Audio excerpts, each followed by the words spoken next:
ओम शांति।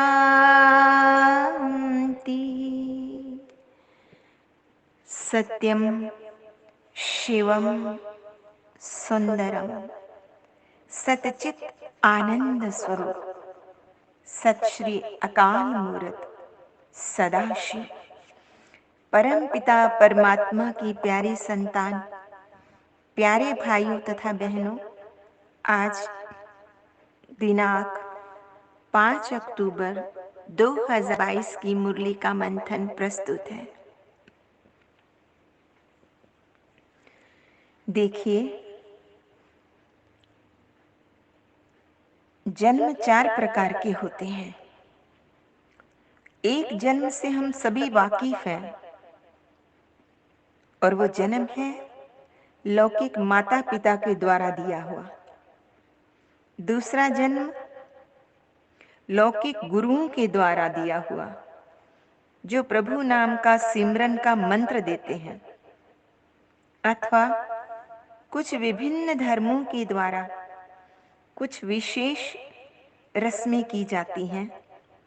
उदाहरण के तौर पर जैसे सिख धर्म है, इसमें अमृत पान के द्वारा खालसा पंथ में उनका प्रवेश कराया जाता है, जिसमें उन्हें कुछ विशेष कोड ऑफ कंडक्ट्स का पालन करना होता है। इसी तरह से संन्यास धर्म में भी कुछ खास मंत्रों के द्वारा व्यक्ति को संन्यास्त किया जाता है और एक विशेष आचार संहिता का उन्हें पालन करना पड़ता है। इसी प्रकार हर धर्म में कोई न कोई रस्म के द्वारा एक नया जन्म तो दिया ही जाता है, लेकिन तीसरा जन्म अलौकिक जन्म है, हीरे तुल्य है, जो स्वयं परम पिता परमात्मा ब्रह्मा मुखारविंद द्वारा मुखवंशावली ब्राह्मणों की रचना करते हैं। वो रचना ईश्वरीय ज्ञान और सहज राजयोग के द्वारा करते हैं। इसलिए ब्राह्मणों को द्विज भी कहा जाता है। द्विज अर्थात एक जन्म में 2 जन्म। एक तो स्थूल तन से जो जन्म हुआ है वो, दूसरा सूक्ष्म मन से। इसलिए ब्राह्मण अर्थात ब्रह्मा के मानस पुत्र, ऐसा भी कहा जाता है। और चौथा जन्म अवतार कहलाता है। ये दिव्य जन्म परम पिता परमात्मा इस धरा पर प्रकृति को अधीन करके लेते हैं। परम पिता परमात्मा से ब्रह्मा की काया में प्रवेश करने से होता है। ये दिव्य जन्म है, पूरे कल्प में एक ही बार होता है। वर्तमान समय परम पिता परमात्मा सत्यम शिवम सुंदरम वो स्पिरिचुअल एजुकेशन दे रहे हैं और फर्स्ट क्लास जीवन जीने की कला सिखा रहे हैं, जिस ज्ञान से हम दूरंदेशी और विशाल बुद्धि बन रहे हैं। दूरंदेशी अर्थात दूर देश में रहने वाले सच्चिदानंद घन सत्यम शिवम सुंदरम स्वरूप उस परम पिता परमात्मा को सच्चे दिल से बड़े स्नेह से याद करना। और विशाल बुद्धि अर्थात सृष्टि के आदि, मध्य और अंत का ज्ञान बुद्धि में रखना, क्योंकि कई बार उसकी विस्मृति हो जाती है। इसलिए बार बार उसका स्मरण किया जाता है। ध्यानस्थ होकर हम भी बैठे और अपना जो सत्य स्वरूप है उस आत्म स्वरूप में स्थित हो जाए। खुद से खुद बात करें। चलो अपने दिल दर्पण में अपने को ही देखें और अपनी आचार संहिता को स्मरण करें कि हम तो आत्मा है, इस शरीर में रहने वाली। परम पिता परमात्मा हम आत्माओं को प्यार करते हैं और इस सृष्टि रूपी नाटक पर अभिनय करने के लिए भेजते हैं। ये बड़ा सूक्ष्म है। तो चलिए इस गीत का स्मरण करते हुए इस स्वरूप में स्थित होते हैं। हम तो है एक आत्मा, तन में चमकते तारे हैं। हम तो है एक आत्मा, तन में चमकते तारे हैं। परम प्यारे प्रभु पिता को हम तो अतिशय प्यारे हैं। हम तो है एक आत्मा, तन में चमकते तारे हैं। सृष्टि नाटक मंच पर करते हैं अभिनय हम यहाँ। चांद सूरज तारे नभ से रोशनी करते यहाँ। जय परा जय सुख दुख ये खेल लगते सारे हैं। खेल लगते सारे हैं। हम तो हैं एक आत्मा, तन में चमकते तारे हैं।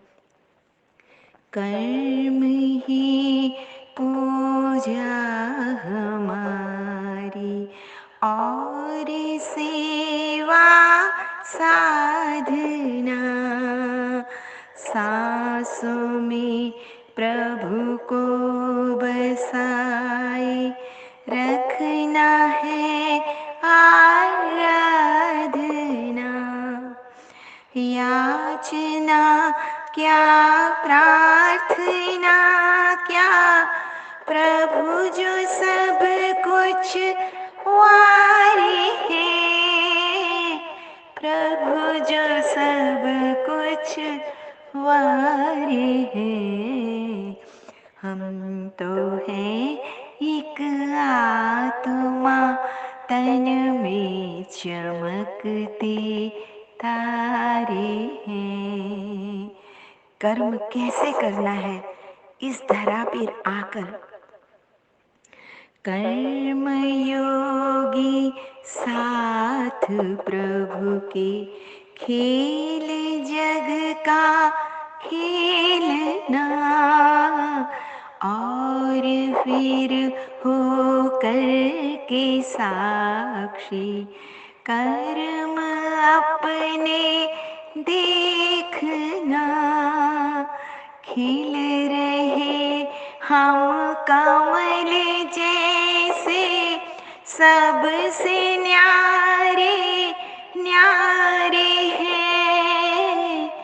सबसे न्यारे न्यारे हैं।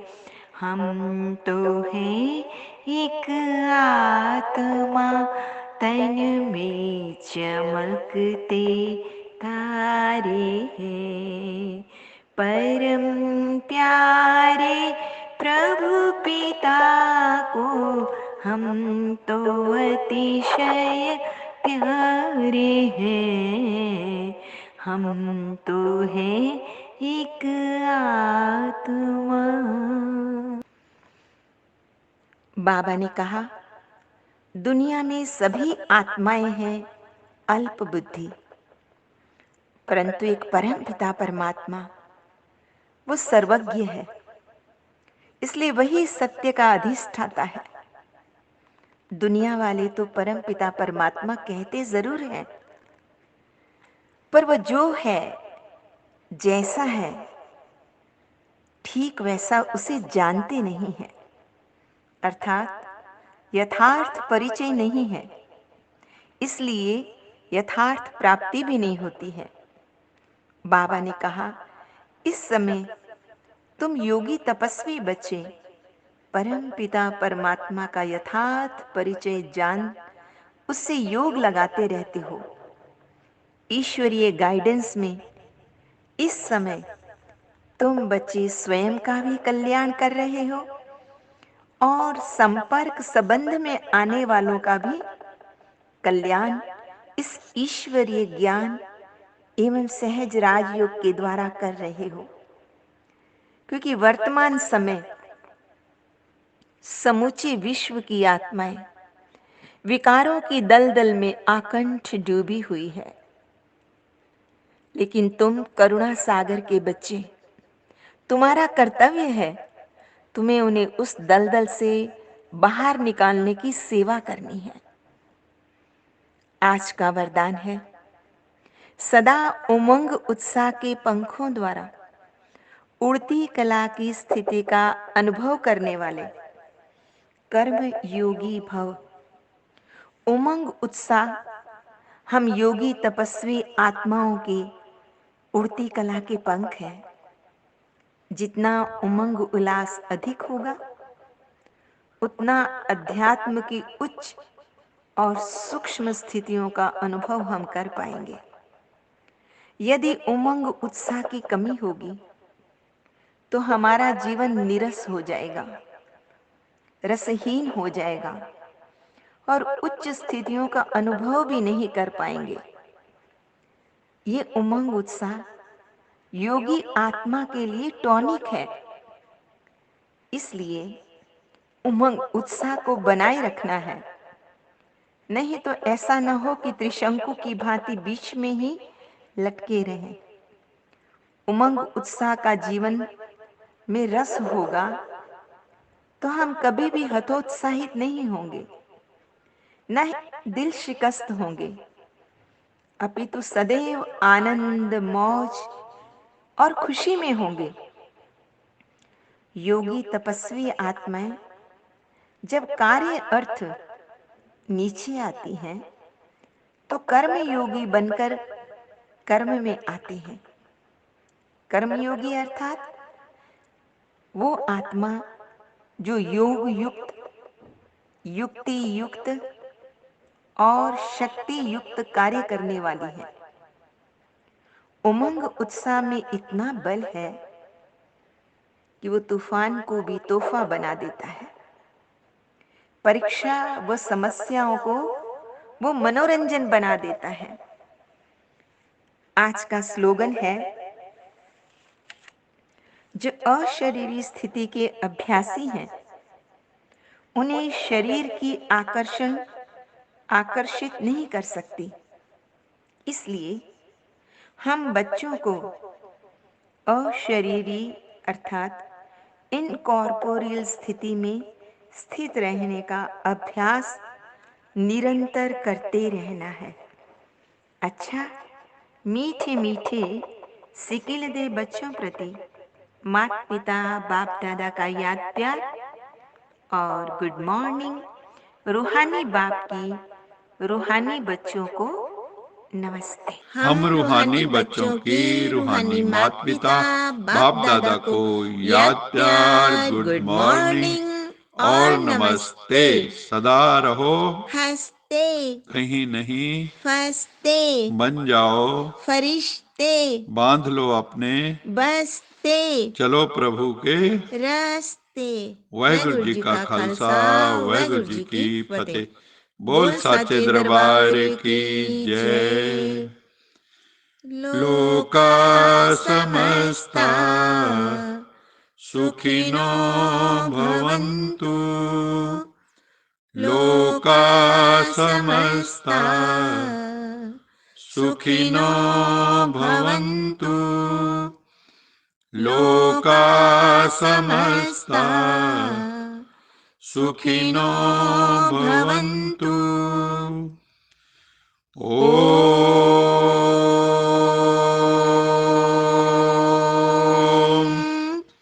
शांति शांति